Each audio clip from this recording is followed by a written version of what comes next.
হচ্ছে যে একজন মুসলিমকে গালি দেওয়া হচ্ছে ফাসিকি কাজ, একজন মুসলিমকে হত্যা করা হচ্ছে কুফরি কাজ।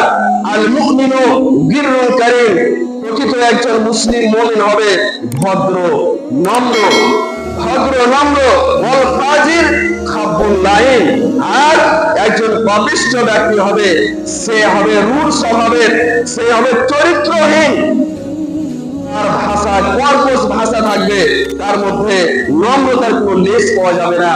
আল্লাহ রাসূল সাল্লাল্লাহু আলাইহি সাল্লাম বলছেন, লা ইয়াস্তামিল আসহাবুন নার ওয়া আসহাবুল জান্নাহ, আসহাবুল জান্নাতি হুমুল ফায়েজুন। আল্লাহ তাআলা বলছেন জান্নাতবাসীদের কাজকর্ম আলাদা, জাহান্নামবাসীদের কাজকর্ম আলাদা। যারা জান্নাতবাসী তাদের কাজকর্ম আলাদা হবে, তার মধ্যে সালাত থাকবে, তারপরে সিয়াম থাকবে,